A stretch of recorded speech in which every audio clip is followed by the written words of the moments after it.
Olá! No último encontro, eu disse que o tema deste programa seria a Lei 12.973, que trouxe mudanças no imposto de renda das pessoas jurídicas. Nós resolvemos adiar um pouquinho essa discussão para tratar de outro assunto importante que promete movimentar a classe contábil em 2016. A ampliação da abrangência do Programa de Educação Profissional Continuada, o EPC, pela norma NBC-PG12, aprovada pelo Conselho Federal de Contabilidade, a partir de 1º de janeiro do ano que vem, além dos auditores, outros profissionais da contabilidade também serão obrigados a manterem seus conhecimentos sempre atualizados. Para atender à norma, eles deverão atingir e comprovar uma pontuação mínima a cada ano em atividades de educação continuada. Aqui no estúdio, para explicar melhor o que diz a norma, estão Paulo César Santana, contador, conselheiro do CRCMG e presidente da 4ª Seção Regional do Instituto dos Auditores Independentes do Brasil, e Alexandre Queiroz de Oliveira, contador e coordenador da Comissão de Educação Profissional Continuada do CRCMG. Muito obrigada pela participação de vocês. Alexandre, a minha primeira pergunta é para você, né? Vamos explicar melhor em que consiste o Programa de Educação Profissional Continuada. Patrícia, o programa ele nasceu principalmente de uma demanda de mercado em função de crises que aconteceram principalmente no mercado financeiro, nos bancos brasileiros, na década de 80 e de 90, em que o órgão regulador, a CVM, determinou que houvesse uma reforma muito grande na prática de auditoria independente. Então, foi emitida uma norma a 308, em que previa, dentre várias medidas a serem adotadas pelo mercado e principalmente pelos auditores, a implementação de um plano de educação continuada para os auditores independentes, né? Então, assim, esse plano ele nasce de quê? De uma necessidade do mercado de que haja uma atualização muito forte no ambiente de auditoria independente para que o mercado de capitais brasileiro possa, principalmente, fazer o processo evolutivo de forma mais confortável e, principalmente, duradoura.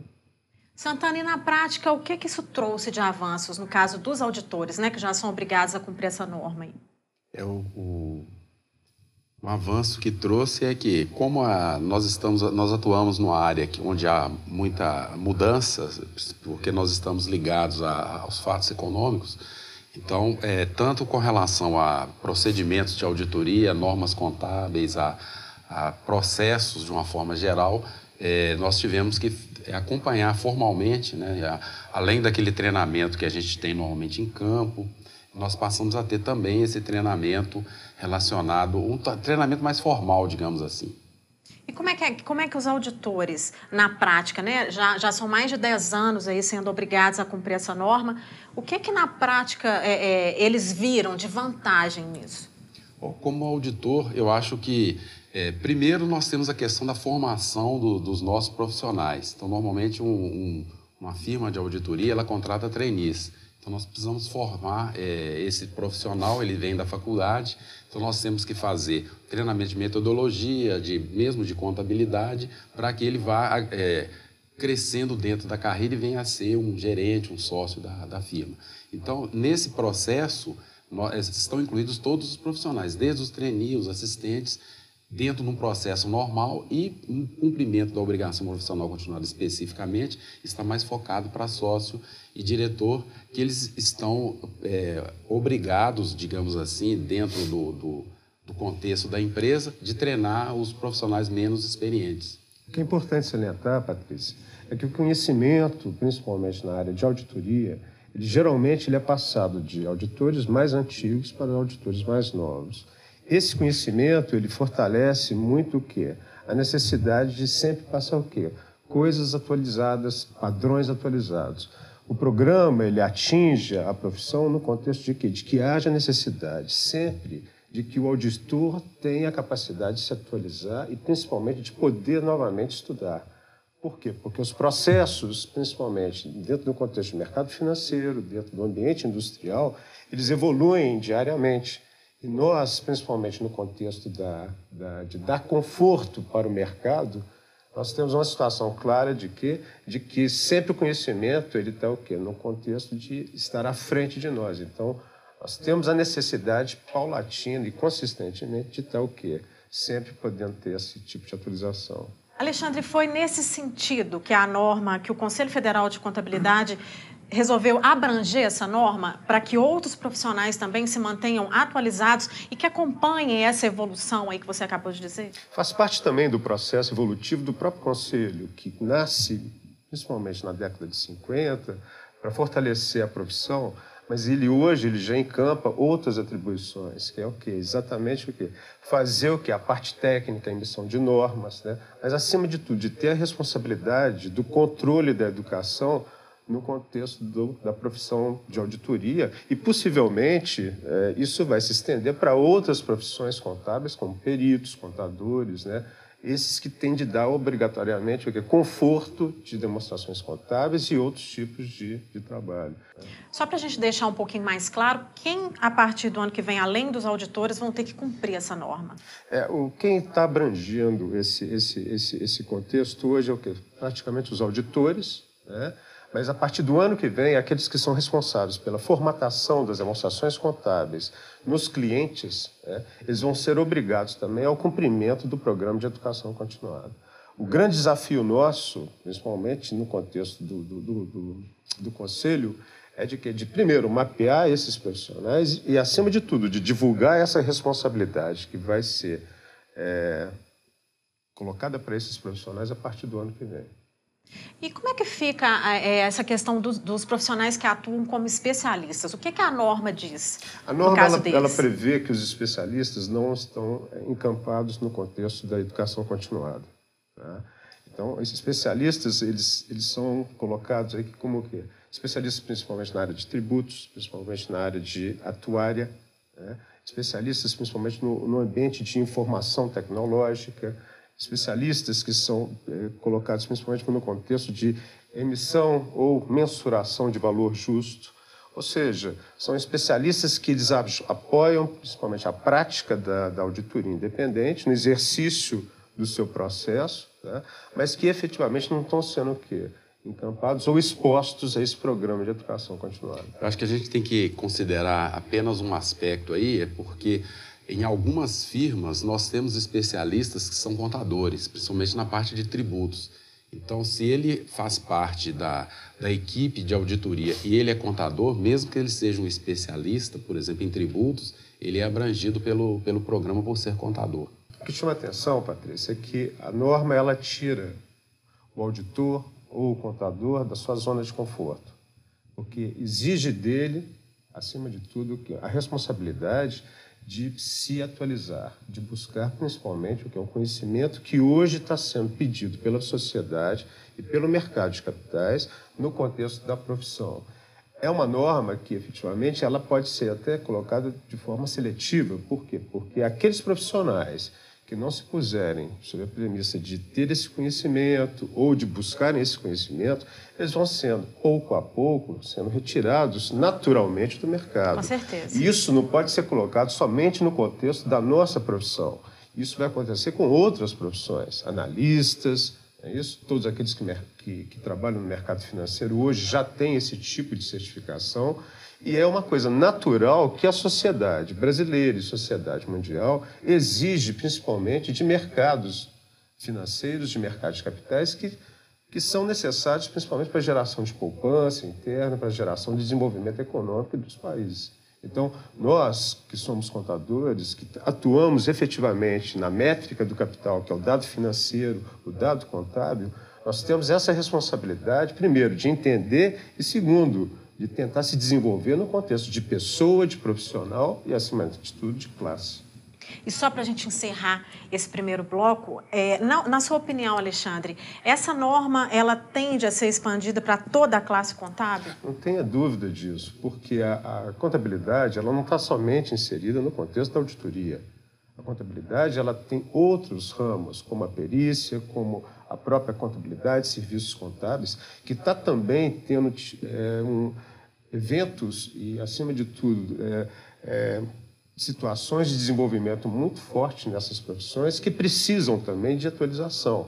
O que precisamos ter a compreensão é que não existe mais, dentro do conceito profissional, a possibilidade de um profissional se formar e não ter processos de de aprendizagem, estudos e, acima de tudo, a sua capacidade de se atualizar perante a necessidade de mercado. E a própria questão após esse processo de harmonização de normas internacionais, então qualquer mudança que aconteça, sugerida por algum país que faça parte desse contexto aí do IASB, então ele acaba tendo um reflexo também nas mudanças no Brasil. Então, além das mudanças que estão sendo implantadas hoje, por exemplo, continua tendo normas em audiência pública que vão provavelmente provocar efeitos em 2020, 2020 e pouco. Então, nós temos que estar, além de estar sabendo o que está acontecendo hoje, nós já temos normas, já tem cronogramas de normas que vão entrar em vigor nos próximos anos. Então, a gente tem que estar atento para isso. E aí, todo profissional de contabilidade está envolvido nesse contexto, não só os auditores. A evolução é muito rápida e constante, né? Vamos para um rápido intervalo. A seguir, a pontuação mínima anual a ser cumprida pelos profissionais da contabilidade em atividades de educação profissional continuada. E por que não se deve deixar para acumular os pontos na última hora. Até já!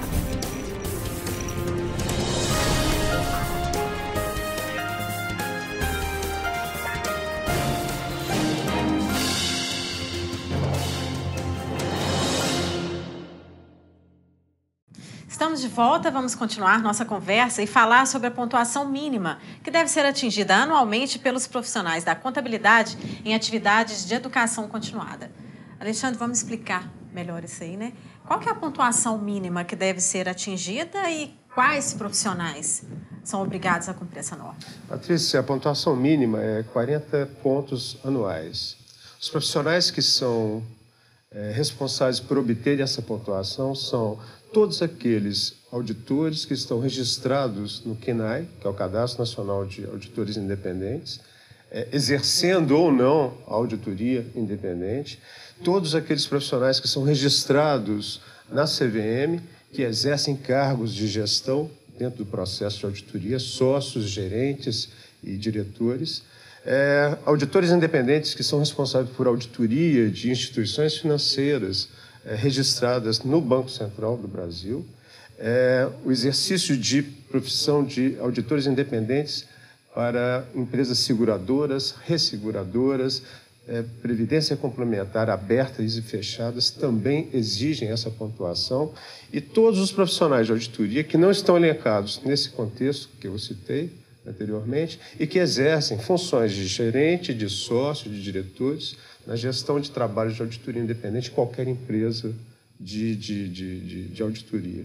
Foi colocado também nesse contexto a necessidade, a partir de 2016, daqueles que são responsáveis pela elaboração de demonstrações contábeis nas empresas registradas na CVM, empresas registradas no Banco Central e na SUSEP e que estão dentro do contexto de entidades de grande porte. Todos esses profissionais que são responsáveis pela elaboração de demonstrações contábeis também, a partir do exercício de 2016, fazem parte do programa de educação continuada que está sendo colocado pelo Conselho. Eu gostaria de ressaltar aí só a questão dos especialistas.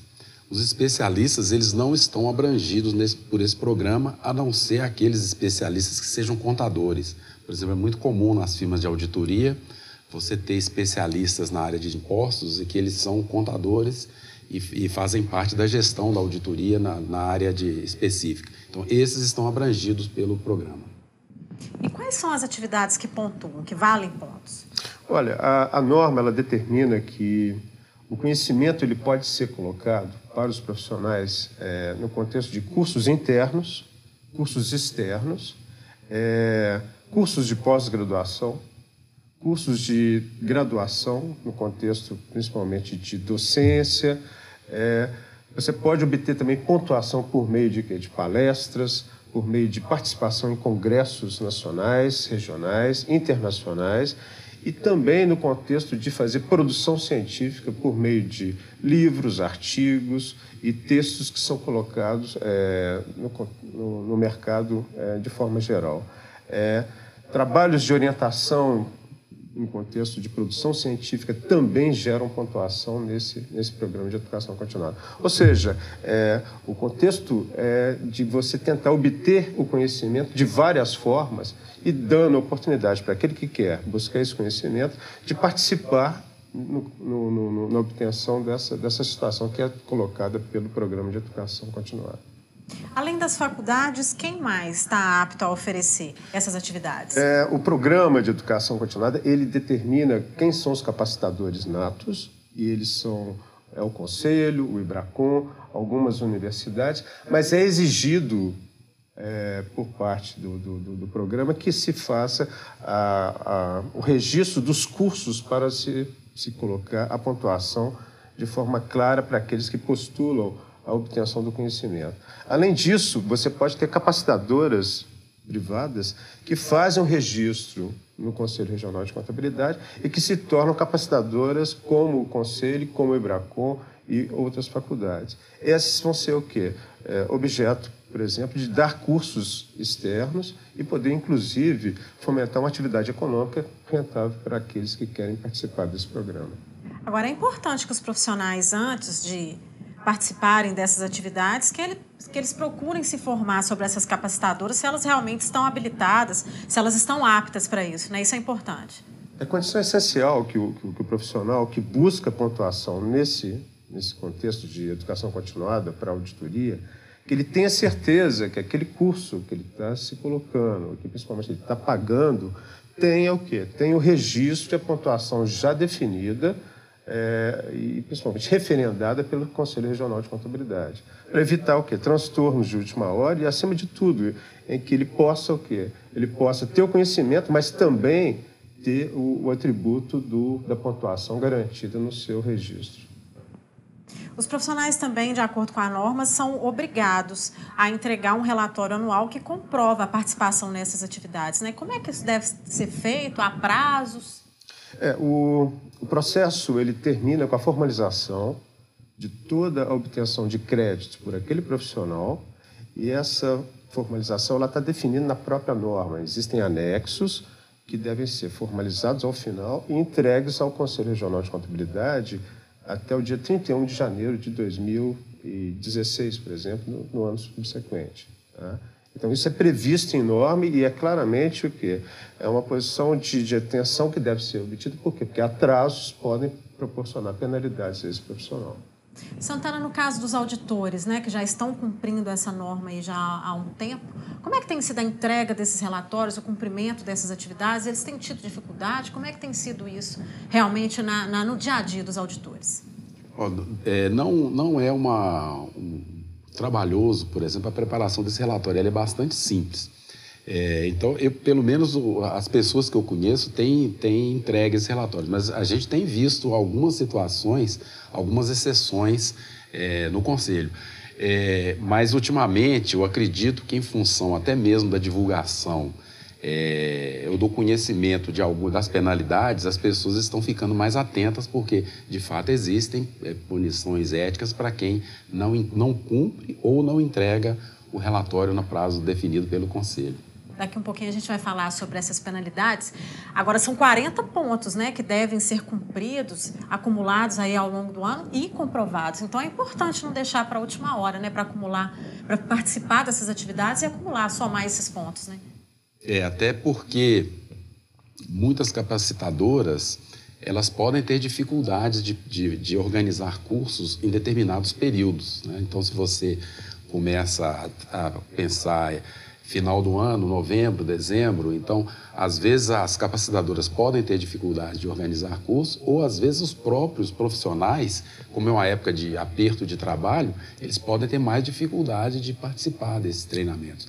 Então, é importante eles ficarem atentos, principalmente para aquelas épocas em que há uma menor carga de trabalho, e cumprir logo essa obrigação, né, para não deixar para a última hora e ele até eventualmente não conseguir ter algum curso para fazer por dificuldade de organização das capacitadoras. Senão vira uma correria desnecessária, né? O CRCMG Entrevista faz uma pequena pausa. E para encerrar a nossa conversa, as penalidades para quem descumprir a norma e deixar de lado o programa de educação profissional continuada.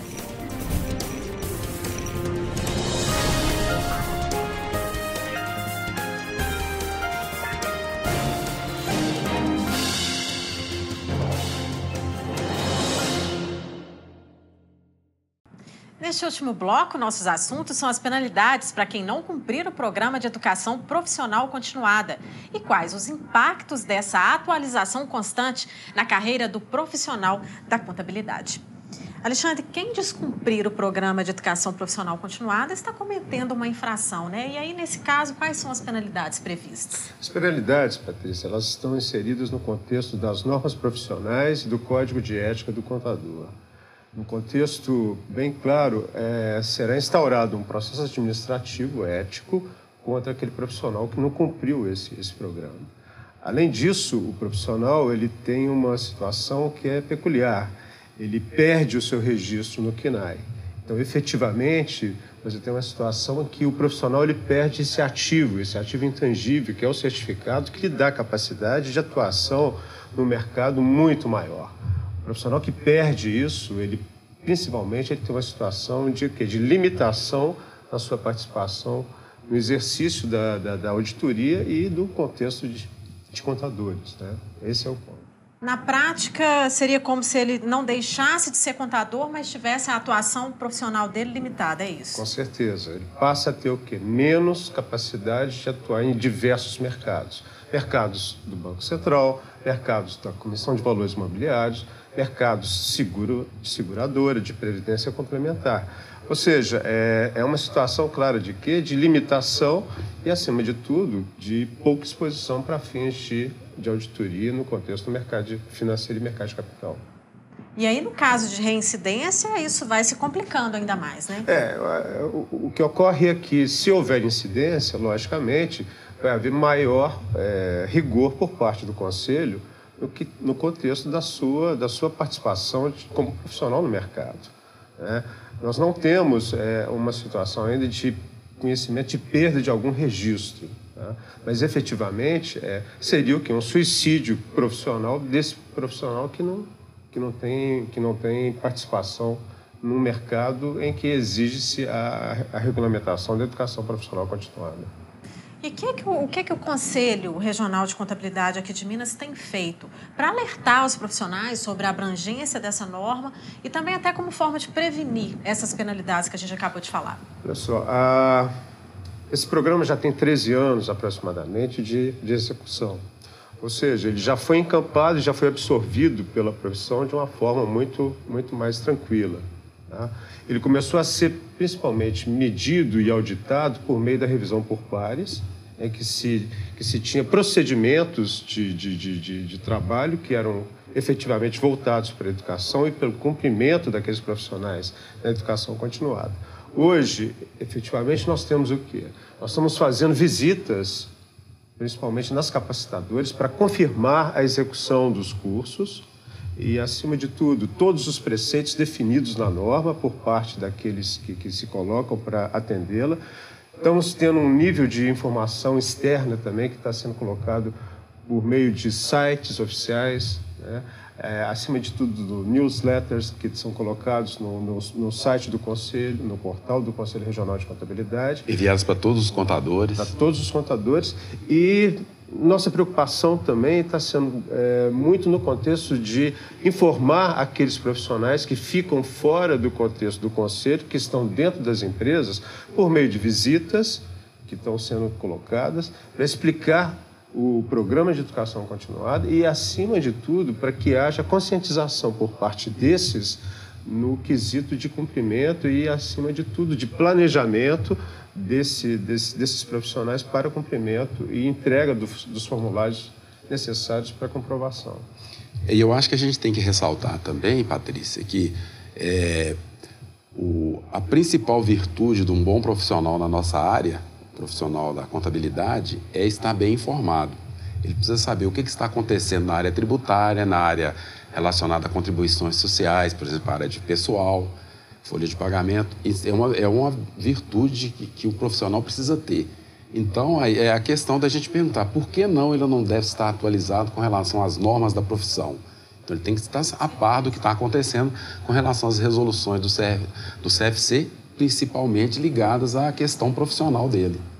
Agora, é importante a gente deixar claro também que o Conselho Regional de Contabilidade aqui de Minas, ele oferece atividades de educação profissional continuada, ele tem feito esses alertas aí através, né, das visitas, das informações que estão sempre atualizadas nos portais de comunicação do Conselho. Agora, essa é uma obrigação do profissional, né? Isso tem que ficar claro. Tem que ficar claro e, inclusive, o custo que é oferecido, estes custos para o profissional, é relativamente baixo.